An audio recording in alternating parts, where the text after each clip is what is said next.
자, 여러분들과 함께 로마서 8장 1절부터 11절까지를 살펴보도록 하겠습니다. 로마서 8장 1절부터 11절까지는 대단히 중요한 장입니다. 로마서를 피상적으로 알고 있는 사람들은 로마서가 이신칭의에 대해서 말을 하고 있다. 믿음으로써 의롭다함을 받는다. 이것이 가장 중요하다라고 생각하는 사람들이 많이 있는데, 로마서는 우리가 믿음으로 의롭다함을 받는다라는 것만 이야기할 뿐만이 아니라 믿음의 사람들은 이렇게 살아간다라고 하는 부분도 지나칠 정도로 강조하고 있습니다.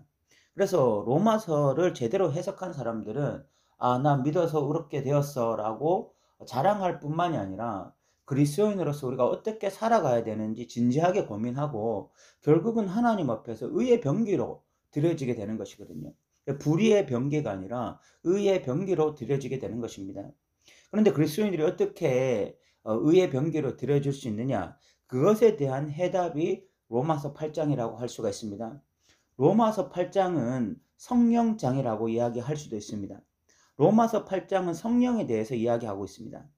로마서 8장 1절부터 11절까지는 생명의 영에 대해서, 12절부터 17절까지는 양자의 영에 대해서, 그리고 18절부터 30절까지는 영광의 영에 대해서 말을 하고 있는데, 이 모든 생명의 영, 양자의 영, 영광의 영은 모두 성령을 가르치는 것입니다.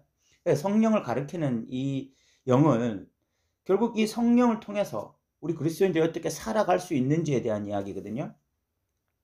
그리스도인들이 믿음으로 살아갈 수 있다, 순종하며 살아갈 수 있다, 죄와 싸워 이길 수 있다 라고 하는 결론에 이를 수 있게 되어지는 그 가장 어떤 근본적인 이유가 성령 때문이라는 것입니다.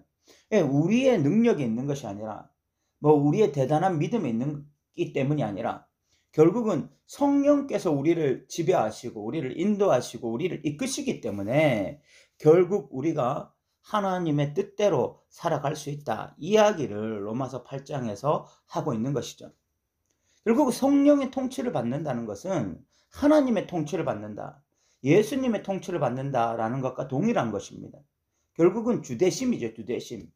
누가 우리를 통치하느냐 하는 부분에서 성령이 우리를 통치하시고 그러므로 말미암아 우리가 이제는 믿음으로 살 수 있다. 그 이야기인 것이죠.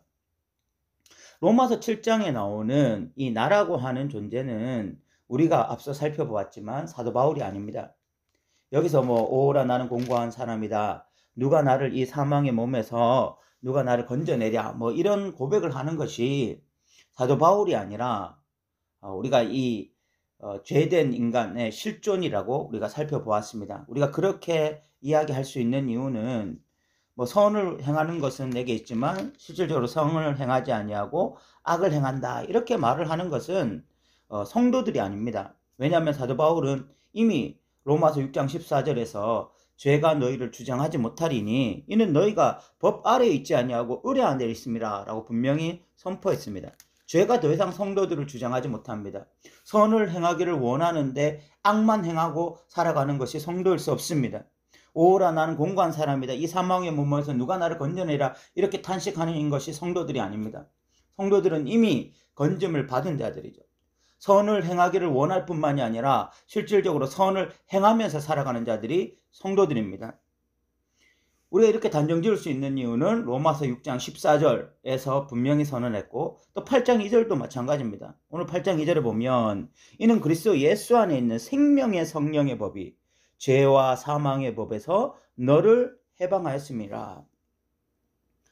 죄와 사망의 법에서 우리가 해방되어졌다, 우리는 이제 죄로부터 자유로워졌다라고 선언을 하고 있습니다. 그러니까 믿는 자들은 죄로부터 완전히 자유로워진 것입니다. 죄로부터 자유로워진 성도들이 어떻게 선을 행하기를 원하지만 여전히 악만 행하면서 살아갈 수 있겠습니까? 선을 행하기를 원하는데 오히려 악만 행하면서 살아가는 자들은, 그런 자들은 여전히 죄에서 해방되지 못한 자들이죠. 그러니까 로마서 6장 14절과 8장을 보면 분명히 지금 이 7장에 있는 이 탄식하는 자는 자연인 인간, 전적으로 타락한 그 인간을 향한 어떤 탄식인 것이지 성도들이 아니라는 것을 알 수가 있습니다. 8장 1절에 보면 그러므로 이제 그리스도 예수 안에 있는 자에게는 결코 정죄함이 없다. 그 7장의 자연인들은 여전히 선을 행하기를 원하지만 죄만 짓고 있지만, 그러나 이제는 예수 안에 있는 자들, 그 자들에게는 결코 정죄함이 없다는 것입니다. 이것은 법정적인 용어로 예수를 믿게 된 모든 자들은 이제 하나님의 심판대 앞에서 죄인이라고 판명나지 않게 된다, 이런 이야기입니다. 그러면서 이는 그리스도 예수 안에 있는 생명의 성령의 법이 죄와 사망의 법에서 너를 해방하였습니다 라고 말씀하고 있습니다. 또 9절에 보면 만일 너희 속에 하나님의 영이 거하시면 너희가 육신에 있지 아니하고 영에 있나니 누구든지 그리스도의 영이 없으면 그리스도의 사람이 아니라 라고 이야기하고 있습니다. 그러니까 1절 말씀에 그리스도 예수 안에 있는 자에게는 결코 정죄함이 없다라고 선언하고 난 이후에 그 다음에 생명의 성령이 너희 안에 계신다라고 말을 했고, 9절에는 성령이 계시지 않으면 결코 그리스도의 사람이 아니다라고 이야기를 했습니다. 그러니까 예수 믿는 사람들은 정죄를 받지 않는데, 그 예수 믿는 사람들이 정죄받지 않는 이유는 그 사람이 하나님의 백성이기 때문인데, 그 하나님의 백성이라는 것을 보증하는 분이 누구냐? 그것을 증명하는 분이 누구냐? 성령 하나님이라는 것입니다. 성령 하나님이 그 사람 안에 계시다라는 것이 결국 그 사람이 하나님의 백성이라는 것을 증명하는 것이고, 그런 사람만이 하나님의 심판대 앞에서 정죄를 받지 않게 되는 거예요.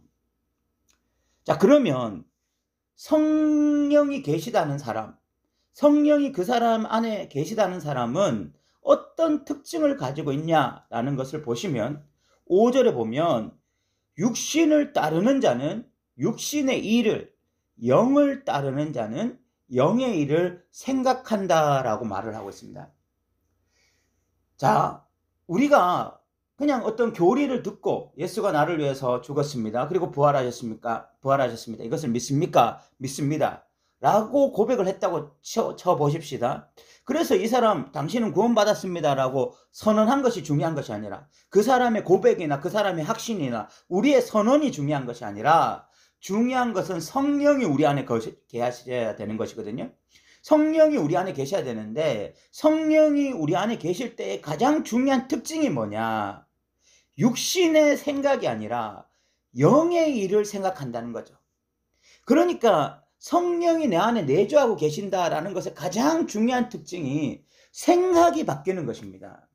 가치관이 바뀌는 것입니다. 이것이 엄청난 변화인 거예요.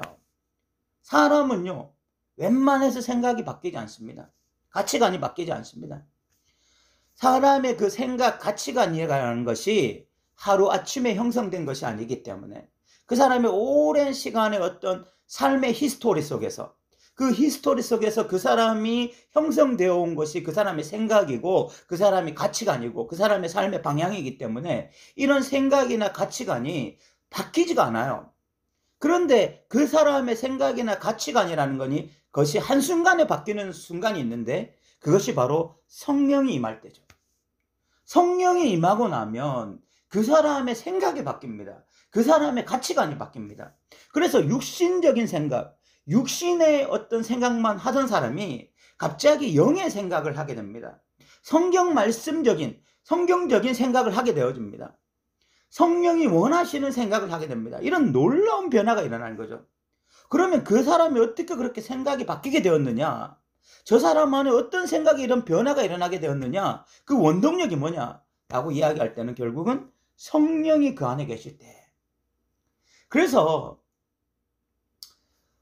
정말 내가 구원받은 사람인지, 정말 내가 하나님의 자녀인지를 확인하는 중요한 어떤 그 증표 중에 하나가, 그 사람이 교회를 다니거나, 아니면 본인이 신앙을 고백한다든지, 본인이 확신이 있다든지, 아니면 교회에서 열심히 봉사한다든지, 그런 것이 중요한 것이 아니라, 결국은 그 사람에게서 우리가 확인해야 될 것이 생각이 바뀌었냐, 그 사람의 정말 생각이 바뀌었냐를 한번 확인해 봐야 되는 거죠.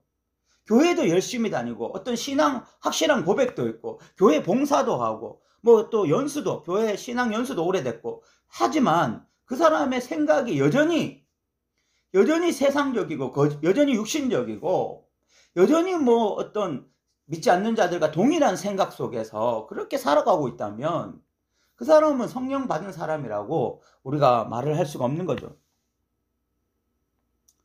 그런 육신의 생각만 하고 있는 사람들은 결국은 사망이고, 영의 생각을 하는 사람들의 특징이 뭐냐? 그 안에 생명이 있고 평안이 있다는 것이죠. 이것이 또한 그리스도인들의 굉장히 중요한 특징입니다. 여기서 말하는 성령은 생명의 영입니다.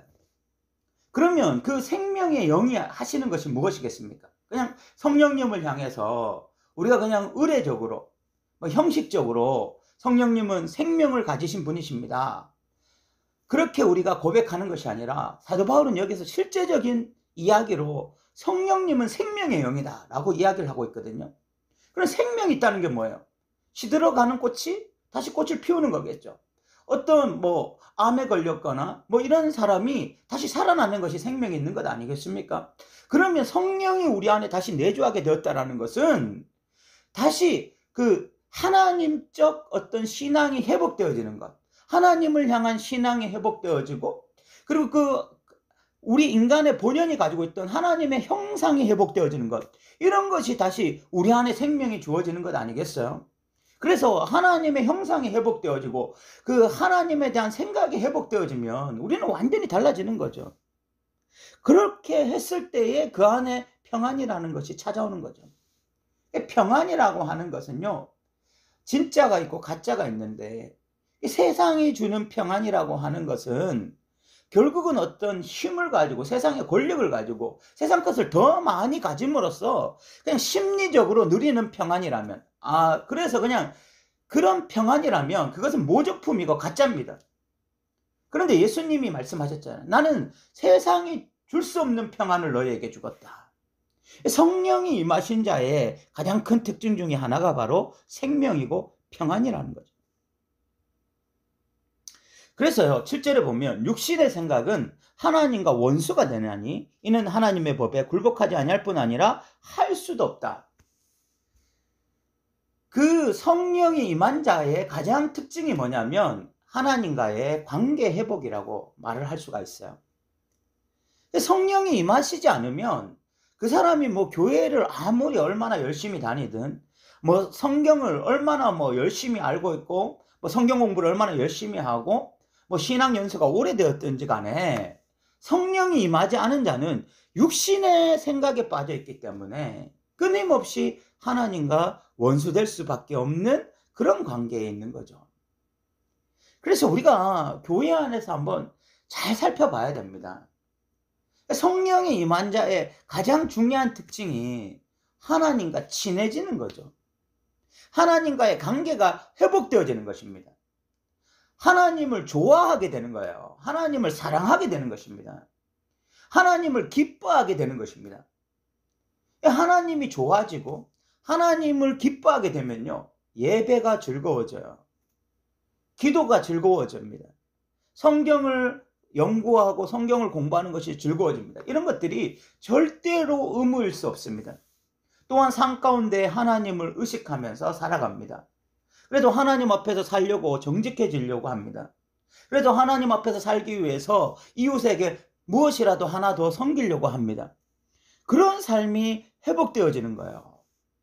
그런데 교회를 다니는데 여전히 하나님이 즐겁지가 않은 사람들, 예배가 즐겁지 않은 사람들, 기도가 즐겁지 않은 사람들, 성경 읽는 것이 즐겁지 않는 사람들, 이웃을 섬기는 것에 대해서 의식이 전혀 없는 사람들, 정직이나 거룩이나 이런 것들이 전혀 자신의 삶과 무관한 사람들, 그런 사람들은 곰곰이 보면은 결국은 여전히 육신의 생각에 빠져 있는 것이거든요.